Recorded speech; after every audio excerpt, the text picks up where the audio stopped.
Aprilia, Italy, I'm moments away from climbing into a camouflaged prototype of the 2017 Aston Martin DB11 as it lopes at idle, and the anticipation is heavy. The DB11 is the brand's first all-new car in years, marking yet another make-it-or-break-it moment for the century-old company that, thus far, has been blessed with a seemingly endless supply of lives. "We've never let anyone drive a car this early in the development process," one Aston Martin exec tells me, revealing a curious combination of caution and generosity.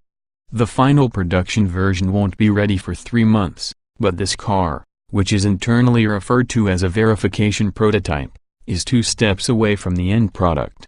One source tells me it's about 85% there. No pressure, Aston. Now, about that drive.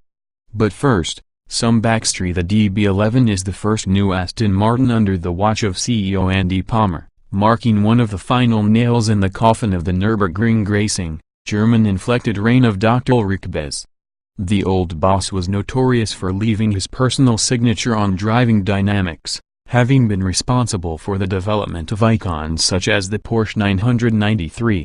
Bez was also notoriously distrustful of newfangled technologies like hybrid and electric powertrains, not to mention forced induction. Pressure to meet modern emissions and efficiency standards have redefined this newest Aston. The 5.2-liter mill remains a V12 despite industry-wide downsizing, but the powerplant is Aston Martin's first ever turbocharged engine, a twin-turbo at that. The Big 12 produces 600 horsepower, but the real star of the statistics show is torque, whose peak figure of 516 lb-ft of torque starts at a piddling 1,500 revolutions per minute. As was the case with the DB9, the engine links to a rear-mounted 8-speed ZF gearbox. Much of the new Aston's dynamics rely on the buttometer of Matt Becker, the chassis and suspension guru who was recently pulled from a 26-year career at the now flailing Lotus. Andy told head designer Marek Reichman to make each model look different enough that his mum could tell them apart, Becker says. "He told me to make each car drive the way it looks." How does Becker interpret the DB11's appearance? Following a game of word association, he suggests the swoopy 2+2 is purposeful, elegant, timeless. It must be comfortable yet engaging. Fair enough, given the outgoing DB9's role as the brand's stately grand tourer. But, spoiler alert, its performance repertoire has been significantly stretched, as well. The bonded aluminum chassis formerly known as VH Vertical Horizontal has been completely reworked, but don't go calling it by its old label. The new architecture has yet to be named. Wheelbase has stretched by 2.5 inches and the engine moves rearward, yielding a weight distribution of 5,149% front-rear. Gone is the double wishbone suspension at both ends, replaced with a multi-link rear setup intended to deliver a superior ride, thanks to the setup's reduced longitudinal stiffness. The requisite interior upgrades are in place, with the most notable changes having been bestowed upon the long-derided infotainment setup, which receives a Daimler-sourced, Aston Martinized version of the Benz's command system. A quick fiddle with the display car at the 2016 Geneva Motor Show revealed a refreshingly modern interface, though we'll reserve judgment until we can play with the final iteration. Our prototype is outfitted with a deliciously garish baby blue leather interior, which, we're told, was used due to extra hides that happened to be on hand when the car was assembled. Though a tad rough around the edges from the rigors of development work, our testers' inset wood trim and elaborately layered surface treatments, not to mention the exquisitely finished Geneva show car, suggest the production DB11 will raise the bar for luxe interiors. Seat of the pants first impressions begin with a push of the start button, and at first blush the big V12 isn't quite shy and retiring, though it lacks the distinct asymptotic bark of old free-breathing engine. Incidentally, a quiet start option will offer even more hushed startups, and hopefully an available sport exhaust will deliver the opposite. The off-the-line thrust of the turbocharged engine is supremely addictive. There's nary a sliver of perceptible lag before the engine spools and forward motion ensues, and none of the sensorial output that betrays the powerplant's forced induction. No turbine whistle, no lurchiness, no untoward deviation from the linearity of the torque. These are characteristics in line with the orderly, restrained side of the brand, not the raspy, race car-like sounds emanated by the outgoing 6.0-liter V12. Manually shifting via paddles unlocks a startling amount of power. The line to work is nothing short of stupendous, and at 3,500 revolutions per minute, essentially the middle of the rev range, there's a rising crescendo of power that sends the digitally simulated tachometer racing. The pull is strong until about 5,500 revolutions per minute, with the last few clicks tapering off in power. But the counterpoint to the abundance of torque is the alteration in acoustics. The sound of the DB11's turbocharged engine isn't as metallic, mellifluous, or melodious as its naturally aspirated predecessor. The old power plant happened to be one of the sexiest sounding engines on the planet, one of the last naturally aspirated holdovers along with Lamborghini that stuck to its orally audacious, deep-breathing roots. Low and husky, the new V12 sound still fills the cabin, but covers fewer frequencies. The palette of sounds is less expansive, like an expensive blanket has been wrapped around the noise-making parts.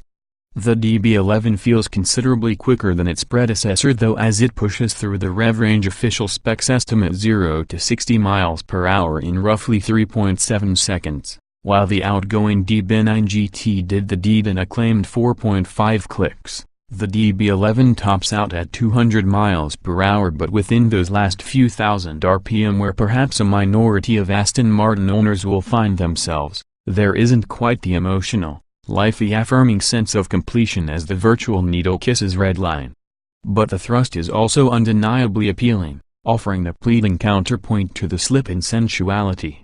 Progressing through driving modes is a solid tactic. So I start at the bottom rung of the ladder with the drivetrain in GT mode and the shocks on the softest setting. Number 1. Damping settings are not final and the car's traction control system is only 70% developed, so active torque vectoring, Aston's first ever brake torquing system, is not in place. Also absent in this tester is the understeer mitigation system, which will reduce plowing in the production car by cutting engine power. Tackling the first sharp corner on Bridgestone's dry-handling road course in the softest suspension setting is a formidable handicap, but considering the car's grand touring pretensions, these roughly 2 tons of mass comport themselves better than expected. Aston's first electronic power steering system, the latest gen hardware coming from Bosch, delivers surprisingly transparent feel, with a considerably quicker ratio 13:1 versus the outgoing 17:1. Turn-in offers reassuring feedback, and there's solid body control though with noticeable roll by mid-corner. The DB11's lengthy wheelbase makes itself evident in this configuration, especially with torque vectoring deactivated, and this relatively early tune of the traction control system feels overly conservative for GT mode. Power is cut dramatically mid-corner and upon exit, with the throttle clearly getting throttled by the computers in order to keep the car in line. Tapping the steering wheel mounted button to sport and stiffening the dampers puts the car on a more aggressive trajectory, sharpening the throttle response and quickening shifts. There's still a bit of restraint dialed into the stability control system, which is incrementally reduced in Sport Plus mode.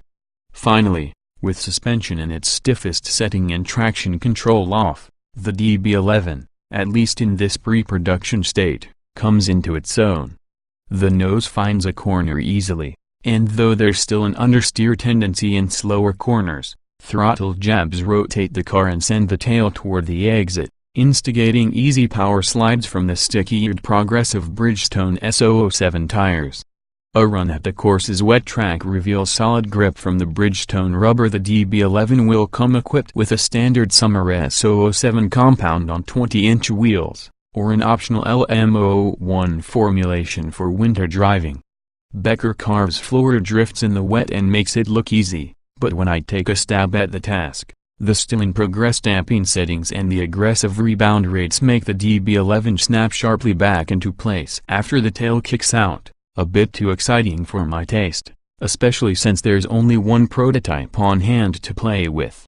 changing of the guard beyond the novelty of being the quickest and fastest DB in history. The DB11 represents Aston Martin's most dramatic direction change since the V8 architecture unified the lineup in 2004. The outgoing platform was both a boon and a burden, both streamlining design and production while drawing the models a bit too visually close together for comfort. The DB11 arguably represents the most crucial juncture in the brand's history. The visual imprint is striking and elegant, everything you've come to expect from an Aston. But more significantly, this $211,995 Grand Tourer's bandwidth has been expanded significantly, encompassing a wider swath of the poshness and performance spider chart. Is something lost with the introduction of turbocharging? Perhaps. One of the outgoing engine's great delights was its unlikely combination of raw sound and silky smoothness, offering an auditory respite that made other engines seem middling and characterless. But while many manufacturers have whacked away cylinders to meet tightening government standards, Aston has thankfully kept all 12 of its combustion chambers intact, retaining one of the last mechanical bastions of automotive excess. New technology has regained acres of ground that have been lost to the competition, and we suspect the stability control and torque vectoring refinements to the final product will also make the DB11 dynamically superior by leaps and bounds, making it feel both lighter and nimbler. But far greater than its individual improvements is the sum of the DB11's parts. Cohesive, mature, and sophisticated, this new Aston Martin appears to be a harbinger of great things to come from the British manufacturer. We're on pins and needles to drive the production version and can't wait to see what comes next. 2017 Aston Martin DB11 specifications on sale. November price, $214,820 base engine, 5.2 liters twin-turbo Doc 48-valve V1 2600 HP, 516 lb-ft transmission, 8-speed automatic layout, 2-door, 2+2 passenger, front engine, RWD coupe PA mileage, NA LXWXH, 186.6 by 76.4 by 50.4 in wheelbase, 110.4 in weight, 3,900 pounds estate 060 miles per hour, 3.7 seconds estate top speed, 200 miles per hour. Show more.